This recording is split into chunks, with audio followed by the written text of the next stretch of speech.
Talks Season 1 Leading Ladies. Today we will be delving into a range of topics related to mental health, including the challenges faced by doctors in their field. Doctor. Who is a doctor? Doctor is a person who treats us when we have physical and mental health issues.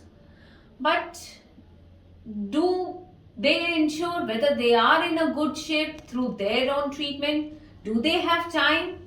Who is ensuring that their mental health is in a good shape? Through our conversation today, we hope to shed light in their experiences and what all they go through in their personal lives and professional lives. With that, let me introduce you today to a global healthcare leader, Indian entrepreneur, and a humanitarian with an untiring zeal to innovate practices for better results. She is a seasoned healthcare expert with valuable experience spearheading operations for complex clinical practices and healthcare systems management. Ladies and gentlemen, it's my pleasure to have one of the most influential lady in the field of healthcare, the Global Chief Operating Officer and Director of Board for Ojaska, Dr. Sravani Reddy. Welcome, Dr. Sravani. It's a pleasure to have you here, and it means a lot you participating in Solh Talks Season 1 Leading Ladies. So tell me how you are feeling today and how it's like being in Delhi and doing this shoot and in between managing all your meetings and everything. Thank you so much, Navita, for the welcome, and thanks for having me on the show. Solh has always had a special place in my heart. I think we've started Solh Talks last Correct. year. It's great to be in the capital city every single time. I've got a lot of friends, but of course this is a business trip. But then I love the hustle, and I'm happy to be able to take this time out and do this conversation with you. It's about women, it's about Women's Day, it's about all of us, and I wouldn't spend this time anywhere else. Perfect. Well, today all the women are, I'm sure, going to listen to you, and they will be more than happy to understand what all challenges and what all things you have gone through. So starting with that, if you can tell our audience your background and experience you have in healthcare. Okay.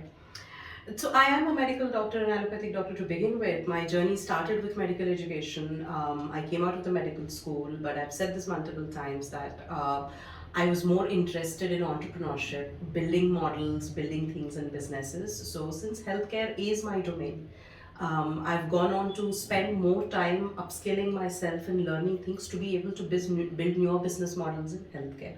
So most of my experience and time I've spent in strategy and entrepreneurship within healthcare. I've worked across different domains, pharmaceuticals to begin with, that's where my family legacy begins. But hospitals, service delivery, edtech in medical education, digital health, now corely into building new businesses. So it's spanned across different things, but it's been an exciting ride. Because I understand both sides of the world. Usually as a doctor, you sit on one side, and a lot of times a greater impact is possible by understanding what goes on the other side of the table. Correct. Right? And a lot of these things are influenced by policy and leadership and management. So I think it was wonderful in my journey that I was able to pick up those upskilling journeys that I picked up in management and otherwise. So what it helps me do today is to still be that physician that I am, which I am, by the way. A lot of people are surprised to know that. I am a clinician at heart, always, which means that patient comes first. But the entrepreneurship in the head always strives to create a greater impact. And how do I amplify this greater impact? And I think that's beautifully come around for me. And I'm glad I've been able to do what I've been able to do, whatever little that is. Sounds so much interesting because you met with people who are in healthcare, and you will most of the time you will see, okay, they are practicing. You hardly come towards people who have done lot more in specific fields like healthcare, and instead of practicing and doing other things, you are innovating things. You are building that particular field and ensuring the people who will be coming to your particular places, wherever you are doing so much, they will benefit a lot. That's really, really great to know. Thank you. Anyways, with that, Our audiences would also love to know, how do you handle this entire stigma and discrimination in your practice, which a lot of people hear about, and particularly while addressing mental health concerns? Okay. Stigma, I think, about mental health exists in every industry, Yes. and healthcare industry is no different. But very surprisingly so, isn't it? When we talk about healthcare and physicians and clinicians in that community, I'm sure the world expects or assumes that maybe these are dealt with differently in that community because they know about it, probably it's handled differently and better. But today, what I would like to do is honestly talk about how there is not much of a difference when it comes to mental health, even within the clinical community. Let me give you two perspectives, right? One is from me being a doctor myself, and when I have to talk about my own network, my friends, colleagues, people who are corely into healthcare, we all struggle. Correct. We all find it difficult to acknowledge and then identify solutions. I think there's a lot more stigma in my community because I think it gets even more difficult to ask for help. As such, it is very difficult to acknowledge and seek help for mental health It's concerns. a taboo. People think that doctors are always happy. They are in a very good, jolly mood. But I don't agree. It's not Absolutely. like that. Absolutely, that's Yeah. what I'm saying. I find, and honestly so, that it's even more difficult for people in this community to be able to get out there and seek help. You know, a lot of times you're worried about judgments, just like the judgment, right? The statement Correct. that about the world you just said. Yes. Like, you're a doctor, you should know better. Right. We've learned better for sure, but that doesn't mean that we are not human. We are party to the same challenges in mental health as you all are, and we all also struggle. And I think it's all the more difficult to seek help. This is one perspective. Second is within the healthcare industry and domain. Now, I speak as a woman also, as a working woman, doctor or otherwise. Being a doctor or being in healthcare industry just happens to be my industry, right? But as a woman also, within the domain, there are challenges and issues that we all battle with day in and day out, just as much as other industries do. We are no different from it. And I think it's high time, and fortunately, there's a lot of talk now. One, about mental health. Second, people are talking about addressal of challenges. Third is, how do we customize these solutions to the domains and the industries and to be gender specific also. I think it's high time we all work towards some action towards this. But yes, my domain is no different. And you asked me, did I face stigma? Do I face stigma? Or do I go through all of this? Absolutely yes. Firstly, I'm human. So yes, I struggle. Being a doctor, does it help? Probably yes, a little bit of understanding and knowledge and perspective. But that doesn't make me any superhuman at all. I am party to everything that anybody else would go through with every emotion and every challenge. And also the work pressures and challenges, especially in this industry. Now, we've come out of a pandemic, we're still battling the rest of it. We all know how, along with many other industries, clinical industry corely, went through such pressure. Exactly. Isn't it? But they all are human beings too. They have families behind, these long working schedules and hours, and you don't get to know easily in this profession. I'm talking about my practicing colleagues and friends, right? So I think that all adds up. So definitely there is a lot of challenge and stress in the industry, in healthcare, and I don't think we are any different. Totally agree to you. Could you also discuss your experiences as a woman in the mental health industry and some of the difficulties which you yourself have encountered? Okay.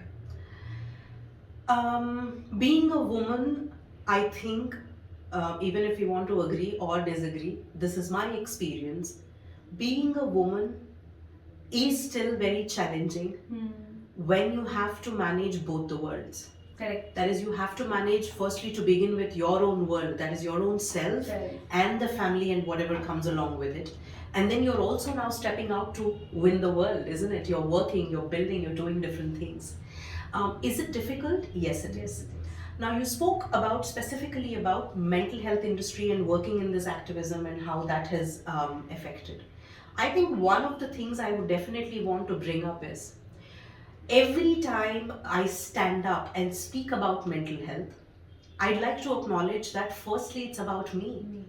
that it means something to me, that I would have been party to this and I would want to speak about it. One, for my own healing. Two, to see if somebody can pick up some help from it. Now, the judgment that arises is, why do you have to speak up? As a society, we've always been taught to not speak about uncomfortable things or things that are not considered normal. You sit with a couple of people for a tea or a lunch, and if it's not a usual conversation that you're having, you're supposed to gossip, that's common. You're supposed to judge, that's common. You're supposed to just have some frivolous jokes. You're supposed to be in a good mood and give them a particular atmosphere that they don't get offended, or they don't get bored. Yes. That's the major issue. Yes, but when you want to talk about real things, which is your truth, which probably is everybody else's truth across that table, every time there is a judgment, because these are uncomfortable conversations. We've not been trained to address these. We are not allowed. We've not been allowed to address these. So today when I speak up, the first question or the eyebrow that raises is, why? You're doing your job, you're doing your business, you're running your family. Keep doing that. Why? Now, that's one thing. Now, I've answered that already. I speak to heal my own self. I speak to acknowledge my own challenges. I speak to find solutions in my spokenness. Second, if there's any other Shravani sitting on the other side is watching this, ever to watch this or listen to this, I want her to know that these can be addressed. These can be spoken about. It could be anybody. As a 6-year-old, I did not know. As a 12-year-old, I did not know. So today, as I sit here as a 36-year-old and talk, I hope one of those Shravnis picks it up and finds some hope, right? So I'm doing it for myself, and like I said, right, how to create a larger impact. Sometimes it doesn't have to be on a big podium or on a global platform. Okay. It could be about, I could be impacting the people I meet, so I speak. So one of the biggest stigmas in the healthcare industry or challenges that I see when it comes to mental health activism is your question about why talk. Second, there's another question about, if you're not somebody who's actively into, if you're not a psychiatrist, if you're not running a mental health facility, then why talk? I don't think world works that way. I don't think our community and society has found any solution across the ages if that's how it functioned, isn't it? At the end of the day, we are all human. Mental health is extremely human, a challenge, a problem. As long as I continue to identify myself as a human being and I want to contribute to the extended mankind, then I got to be speaking, isn't it? And that's how we all find solutions and understand how to get out of a lot of these things, by listening to stories and understanding others' challenges and how they've battled them. So that is one of the biggest thing I face when I do this. Why is one thing. Well, I answered why.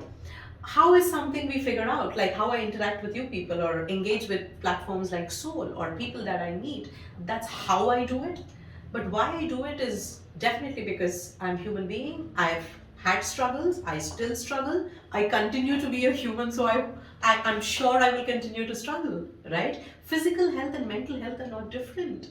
I'm running a flu today. You can already make it out by the way my voice sounds, so bad probably today. But mental health is the same. I'm going to feel different tomorrow. Maybe I'm like this today. I might feel different later today. And why not acknowledge that? Why hide? The facade is not going to help any of us. But looking at the reality, looking into the mirror is the solution. Wonderful to know how you're ensuring your mental health is also in a good shape. You have gone through many ups and downs. How do you ensure your mental health is in a good shape? I think firstly by acknowledging that I'm human. I'm coming back to that point. The reason is what you said earlier, right? People expect you to behave a certain way, put up a certain way, put up a facade, live a certain way for the child, for the family, for the workplace. You're taught to put up these different faces. The first and foremost thing that I do to keep my sanity intact, and this would be my advocacy for the rest of my life for anybody that I would meet, let the facade go. Let the facade go. Correct. We do not have to, we can behave appropriate, yes. We can behave respectful and in accordance with the situation or the demand of the scene around, sure. But that doesn't mean at the cost of your own reality. You can't change yourself. You can't. For example, I've gone through tremendous personal loss. I lost two of my dearest loved ones. On the day of the burial of both of them, everybody around, they may not have said it out loud, but one advice that comes to you in situations like that, which people tend to give you, is stay strong, don't cry. No, Why? I'm human. Yeah, why I did you just not cry? lost my life. Why wouldn't I weep? Now, would I weep or not is a physical manifestation of how I express my grief or my response to the situation. Okay. Maybe I may not. In fact, I haven't wept so much on the actual day and in the immediate Maybe days. some Where, yeah. But then, do not let the norms of the world and the traditions of the world and the expectations of the people around tell you how to emote, how to conduct yourself as a person. What happens then is you would have lived a life in pretense, being that person that they expect you to be. So when after X number of years, when you look at yourself in the mirror, these emotions will hit you because you're still you, isn't it? Then you get confused. Oh my God, I'm breaking down. Oh my God, I'm weeping, but this isn't me. No, that's you. What you've been pretending all this while is an image of yourself you've created for everybody else. So the answer to your question, how do I make sure my mental health is in good shape? No pretense. This is me. 24/7, 365 days, meet me in any formal, informal setting. You will have me talk about the things just like I'm talking right now. Now, is it easy? No, it No, isn't. it is not. It's not easy because a lot of times we are driven by the expectations. So the way to do it is it's a process. It's not easy. For me also it's a journey.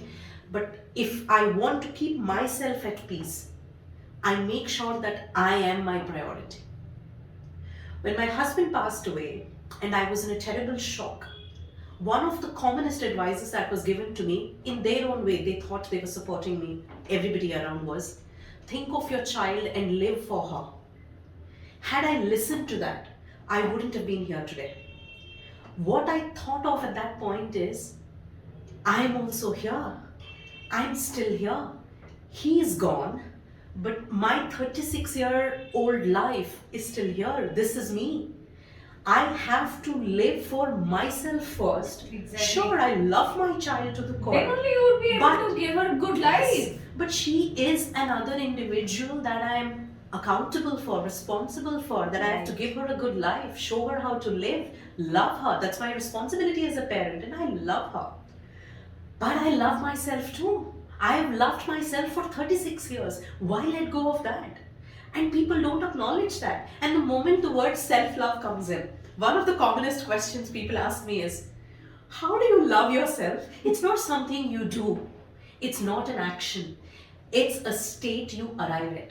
And you continue to live in that state. I love myself. Whatever ups, downs that you spoke about, with all of it, that is all me, Navita. I wouldn't want it any different way. The person that I am today is because of the journey I've been through. So I keep my mental health in shape by not forgetting that I'm human, I am me, and I'm everything else after this. So to be Shravani first is important, to be Navita first is important, no matter what. So am I inconsiderate or insensitive about the surroundings? Absolutely not. But I make sure I am my priority. Today, by being here and having this conversation with you and speaking this out loud, I'm making myself my priority. That this is my journey and this is how I will have it. No pretense, yeah. I can talk about how everything is hunky-dory and rosy and all of it. But no, that's not my reality. But yes, it's a good life. It's a life that I still love.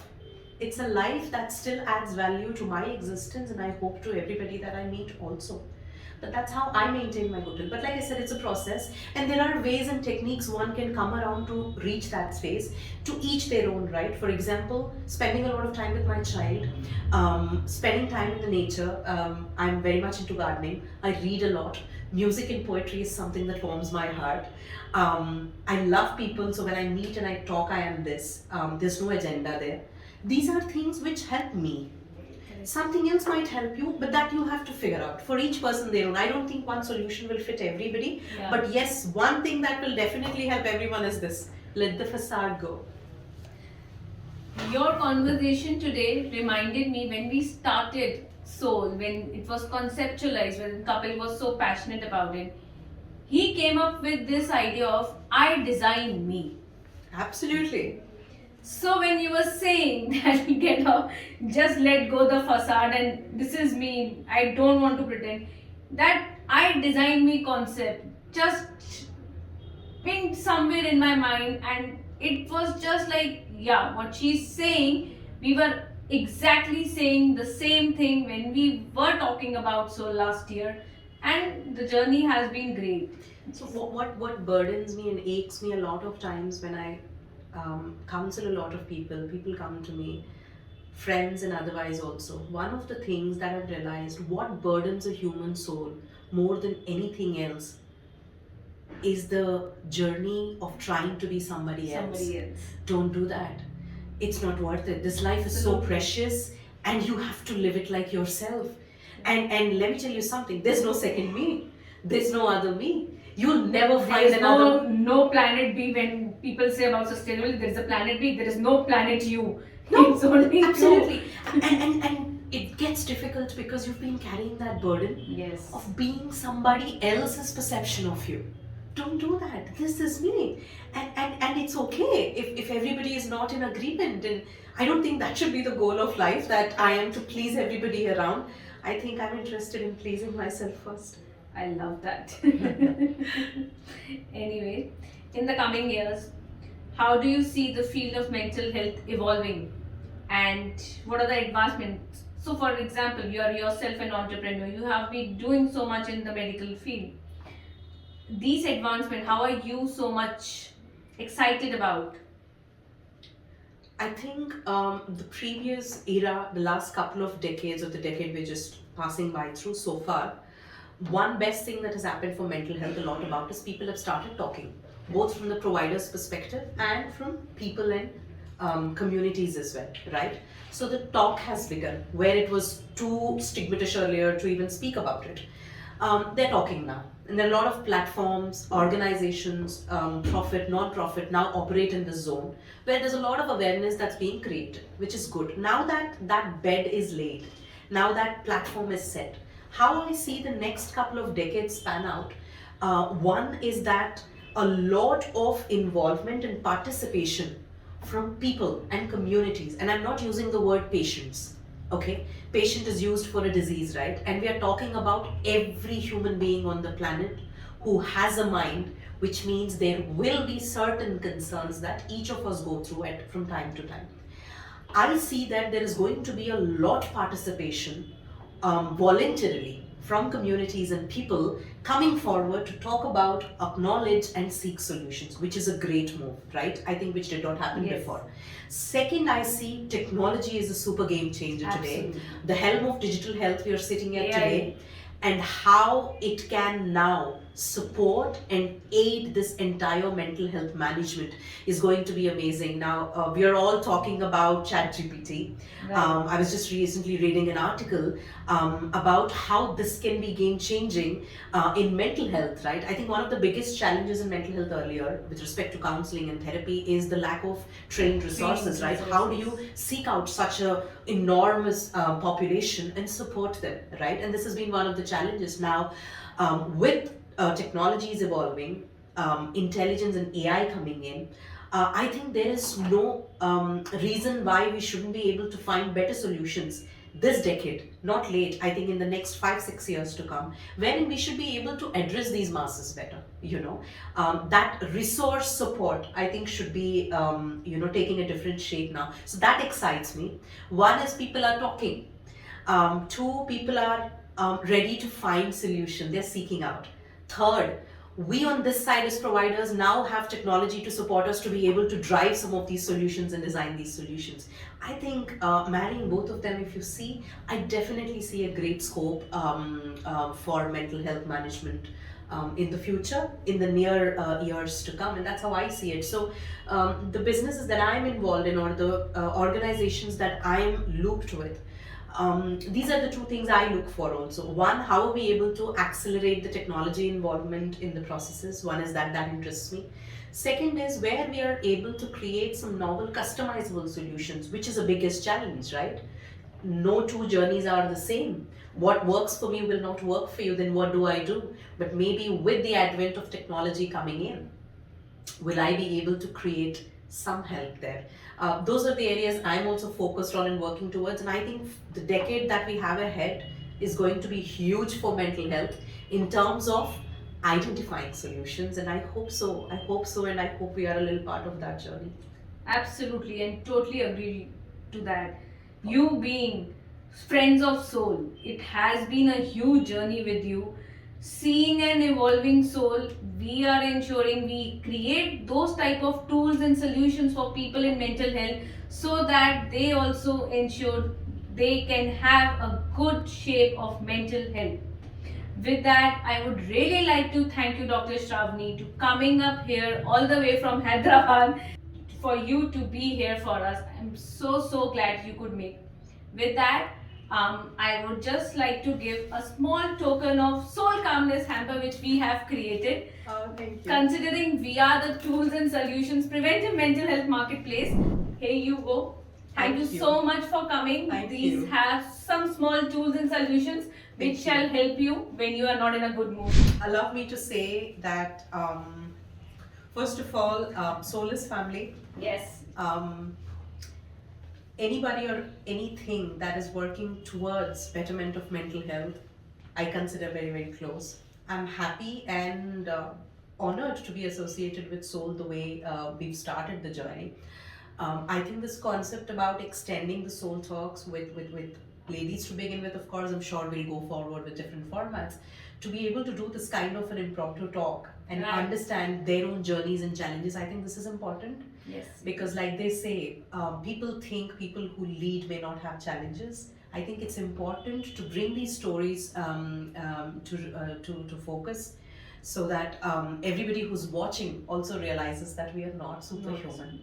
And these are all common.